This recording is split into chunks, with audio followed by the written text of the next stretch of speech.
Good afternoon, everybody. Welcome to the Health by National Health Forum, co-sponsored by the National Autonomous University of Mexico and the University of California. My name is Jaime Sepúlveda. I'm Executive Director for Global Health at the University of California in San Francisco. And I would like to take this opportunity to introduce the co-director of this forum, Stefano Bertozzi, who is the Dean of the School of Public Health at the University of California, Berkeley. And he will act as moderator for the second panel. I would like to thank you all for joining us this afternoon. People say that it's in hospitals and in conferences where we can know who our dear friends are. I'm honored to see so many friends in this meeting. Janet Napolitano and Enrique Graue will be arriving in a few minutes. They are in a different meeting. They have a very tight agenda and they will be here in 30 minutes. And we have a lot of topics to cover. I hope that you have had the opportunity to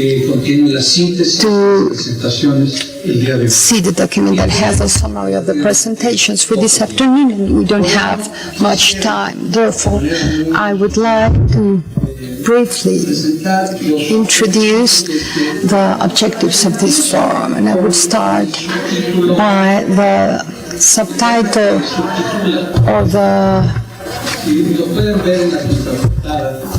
title you can see at the back: building bridges and destroying walls. It even sounds much better: building bridges, breaking walls. And this is the spirit of the presentation. This is the motto that we are going to use for this Mexico University of California initiative. This was proposed by Ms. Napolitano in January 2014 and supported enthusiastically by Jose Narro, who was then the dean, and now reaffirmed with an MOU with Enrique Graue. Out of this initiative, health is one of the components. Mr. Bertozzi and I were co-directors of the working group in health.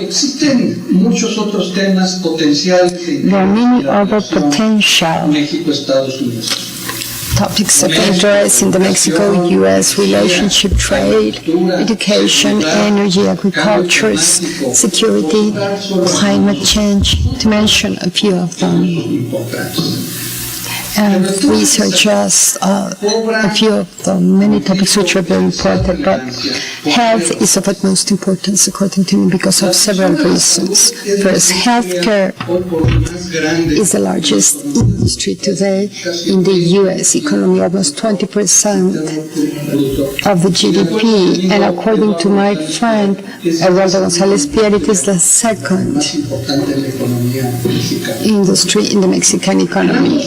In both countries, we have seen very important reforms to improve health levels and reduce inequities. And an example in Mexico, we have Progresa, Oportunidades, Prospera, and of course, Servicio de Salud, devised by Julio Frank. This is a clear example of progressist policies, just as the Affordable Care Act, that are known as Obamacare, that President Trump promised to repeal and replace, and which has become for him into a very humiliating legislative defeat.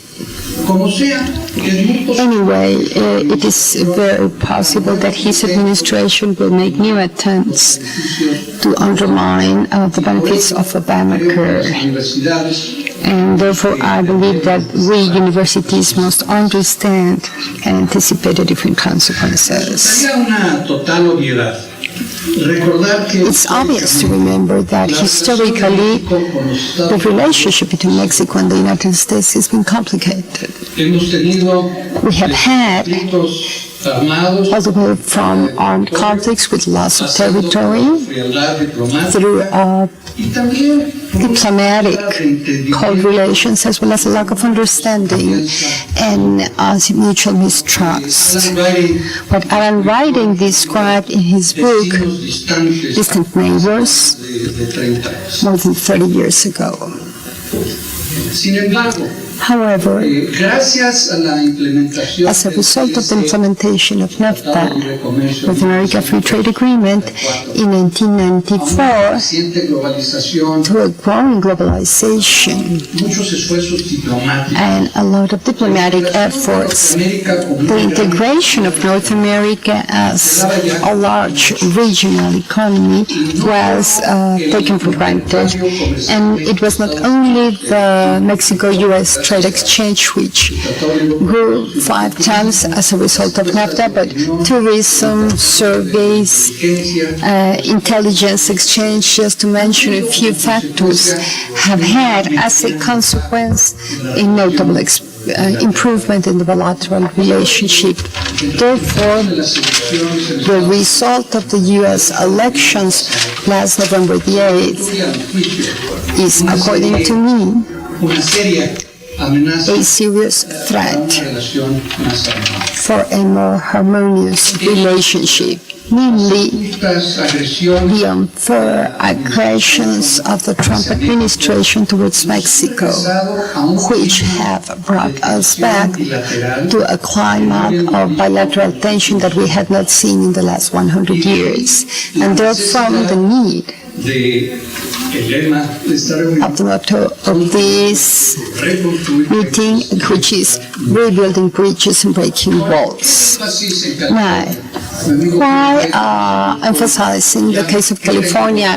My friend Julio Frank says I am in Miami. Why am I here? Well, California is the 6th world economy. And California is famous for being an innovative, progressive and pioneering state, but between Mexico and California there are cultural, historic, economic, demographic backgrounds which are very important. It's enough to say that Hispanics are in California the first population minority, 38%. More than half of the babies born in California have a Latin background. Therefore, the National University as well as the University of California, which are the 2 largest public universities in the hemisphere, play a very important role. Janet Napolitano and Enrique Grau, our current leaders, have already made public expressions against the executive orders derived from the White House, and I believe they have been very brave and clear in their positions.